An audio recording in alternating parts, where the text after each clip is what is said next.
Graph తగ్గిందనే, ఆయన graph తగ్గిపోయింది నేను చెప్పిన ప్రజలకి ఎక్కట్లేదు, వాళ్ళు ఒప్పుకోవట్లేదని చంద్రబాబు నాయుడు గారే ఒప్పుకున్నందుకు మిమ్మల్ని దించి దాని నుంచి డైవర్ట్ చేయడానికి మీకు ఈ స్క్రిప్ట్ ఇచ్చారా? అసలు ఏంటి? మీరు ప్రశ్నిస్తానని చెప్పావు, మాటలు నమ్మారు ప్రజలు. అబ్బా ప్రశ్నిస్తారు కావాలని చెప్పేసి మాటలు నమ్మారు. జగన్మోహన్ రెడ్డి గారి కంటే ఎక్కువ పథకాలు ఇస్తాం, ఇంటింటికి మేము వచ్చేసేసి ఇస్తాం, ఉద్యోగాలు ఇస్తాం, 18 సంవత్సరాలు నిండినటువంటి ఈ రాష్ట్రంలో 18 సంవత్సరాలు నిండినటువంటి స్త్రీలకి నెలకి 1500 చొప్పున 18,000 చొప్పున ఇస్తామని చెప్పేసి రకరకాల మాటలు చెప్పి అందులో చంద్రబాబు నాయుడు గారు సంతకం చేస్తే సాక్షి సంతకంగా మీరు పెట్టి ఇంటింటికి పంపించి మీరు వాళ్ళకి కార్డులు ఇచ్చి మీకు ఇవి ఇస్తాం అమ్మఒడి ఇస్తాం అని చెప్పేసి చెప్పారు. వాటి గురించి ఇప్పుడు అసలు ఏం మాట్లాడట్లా. అసలు మీరు ఇప్పుడు ఏం మాట్లాడుతున్నారు?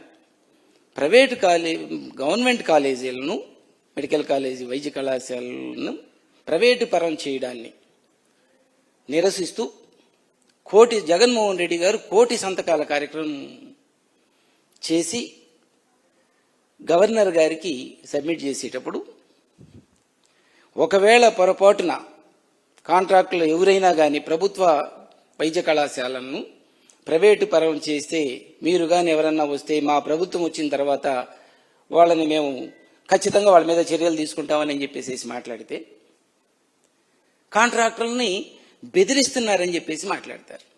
మీరే మాట్లాడండి. జగన్మోహన్ రెడ్డి గారు ఈ రాష్ట్రంలో ప్రైవేట్లో ఉన్నటువంటి సెమీ గవర్నమెంట్లో ఉండేటువంటి ఆర్టీసీని ప్రభుత్వ పరం చేశారు.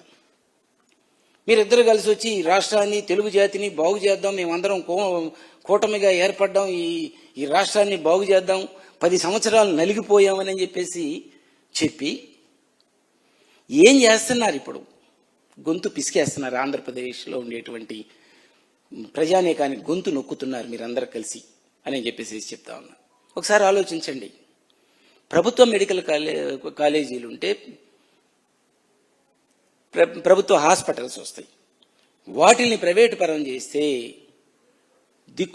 తోచని పరిస్థితుల్లోకి ప్రజలందరూ అయిపోతారు. నిన్న చంద్రబాబు నాయుడు గారు చెప్తున్నారు, పీపీపీ విధానం వల్ల రోడ్లు డెవలప్ చేశారు, వాటిని 15 సంవత్సరాలు వాళ్ళు వాడతారు, ఆ తర్వాత ప్రభుత్వానికి ఇస్తారు.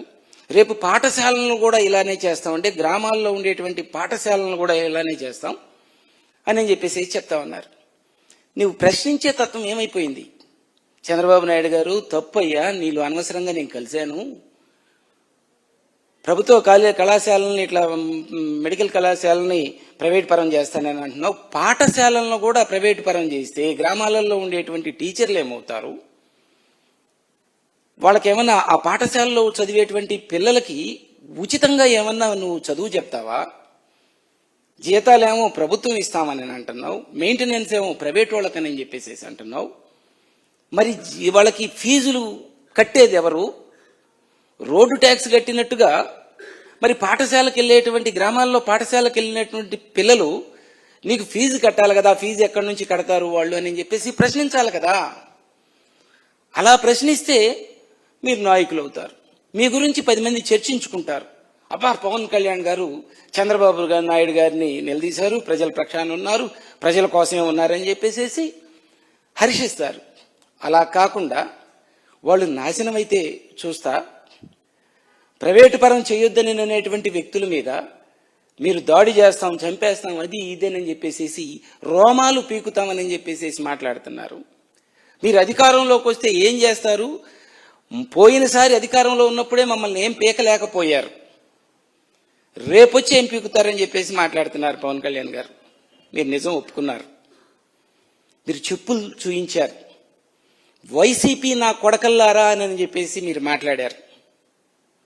జగన్మోహన్ రెడ్డి గారు ఆయన ఈ రాష్ట్రానికి ముఖ్యమంత్రిగా హుందాగా పోనీలే ఏదో పిచ్చితనంతో మాట్లాడుతున్నారని వదిలేశారు. అది పీకలేకపోవడమా?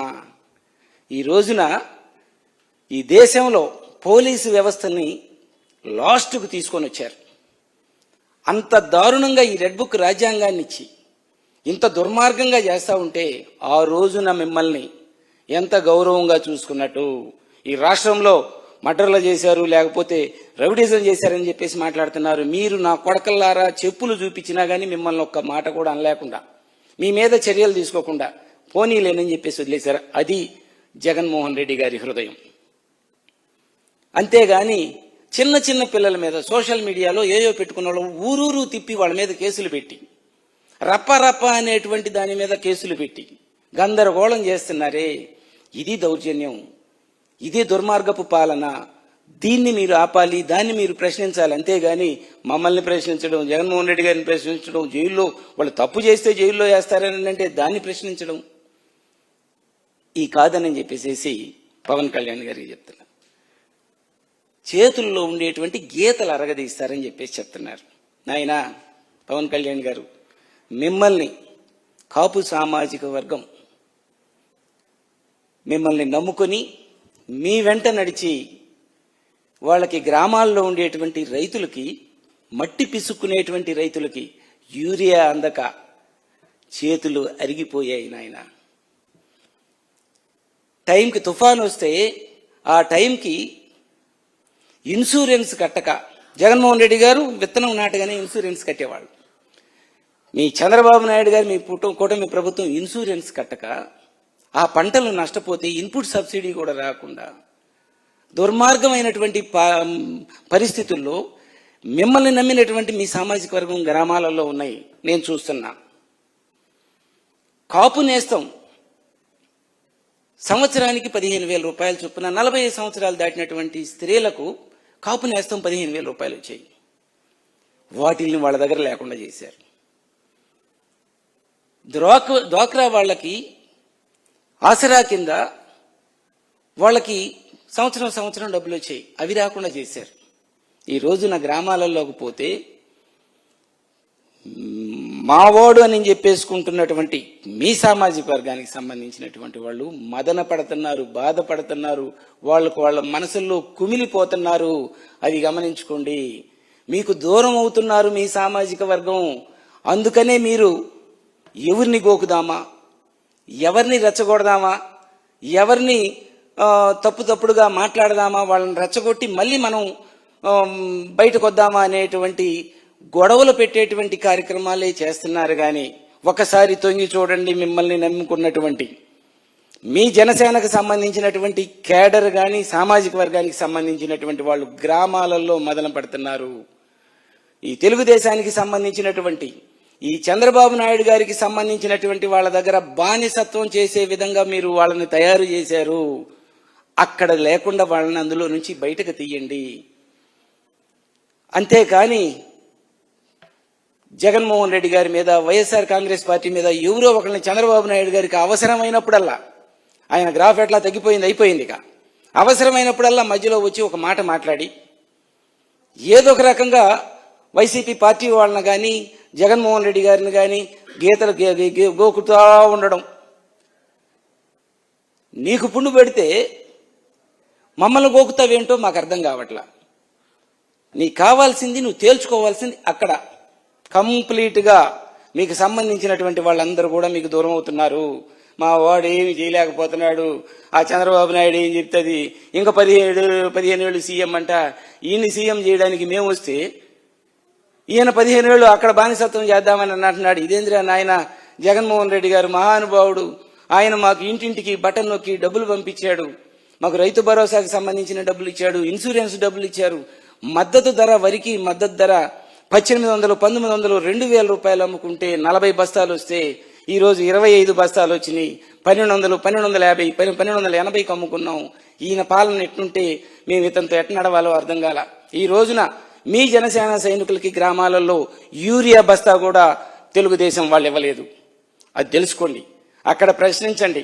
వాళ్ళని, మిమ్మల్ని నమ్ముకున్నటువంటి వాళ్ళని మీరు బ్రతికించుకోండి, వాళ్ళకి అండగా ఉండండి అని చెప్పేసి మీకు చెప్తున్నా. అంతేగాని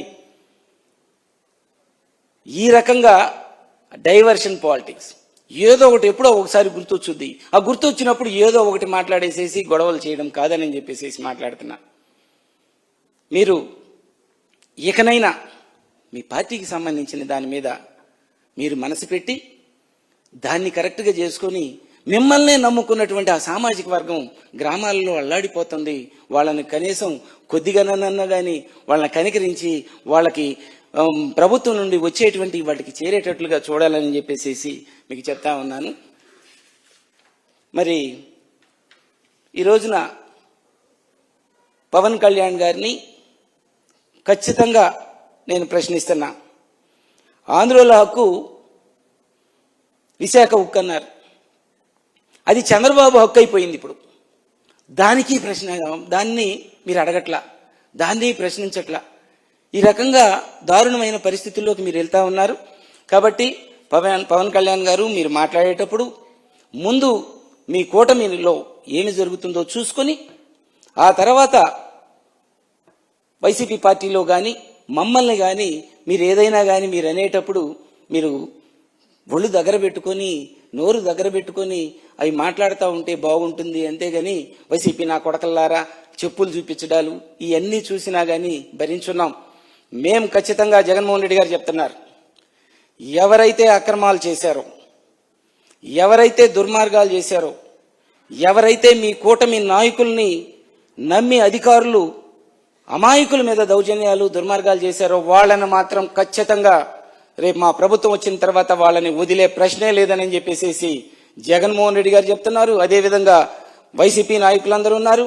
డిజిటల్ బుక్ కూడా ఉంది. ఇది బెదిరింపు కాదు, ఇది ఖచ్చితంగా జరిగేదేనని చెప్పేసి మీకు తెలియజేస్తున్నాను. మీ మాటలు వెనక్కి తీసుకోండి, మీరు మాట్లాడే దాంట్లో నిజాయితీ ఉండేటట్టుగా చూసుకోమని చెప్పేసి పవన్ కళ్యాణ్ గారికి